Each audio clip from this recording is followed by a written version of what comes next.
ദൈവത്തോട് ചോദിച്ചുമില്ല എന്തുകൊണ്ട് എനിക്കിത് തന്നു എന്ന്. അപ്പോൾ ഈ ഒരു അവസ്ഥയിൽ ഈ ഒരു രോഗം അല്ലെങ്കിൽ ഈ ഒരു വേദന തന്നപ്പോഴും ഞാൻ ചോദിക്കുന്നില്ല എന്തുകൊണ്ട് എനിക്കിത് തന്നു എന്ന്.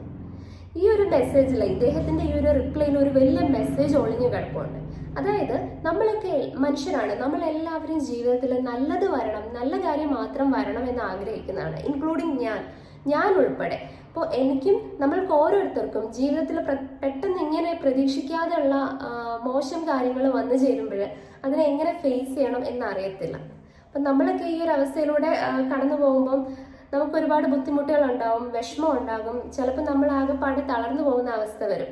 എനിക്ക് എന്തുകൊണ്ട് ഇങ്ങനെ ഒരു അവസ്ഥ വന്നു, ഞാൻ എന്ത് തെറ്റ് ചെയ്തതിന്റെ ശിക്ഷയായിട്ടാണ് എനിക്ക് ഈ ഒരു അവസ്ഥ വന്നത് എന്നൊക്കെ നമ്മൾ ചിന്തിക്കും. മറ്റുള്ളവർക്ക് എന്തുകൊണ്ട് വരുന്നില്ല, എന്നെപ്പോലെ തന്നെ ജീവിക്കുന്ന മറ്റുള്ളവരുണ്ട്, അല്ലെങ്കിൽ എന്നെക്കാളും തെറ്റുകൾ ചെയ്ത് ജീവിക്കുന്നവരുണ്ട്, അവർക്ക് കൊടുക്കാതെ എന്തുകൊണ്ട് എനിക്കിത് തന്നു എന്ന് ചിന്തിക്കും.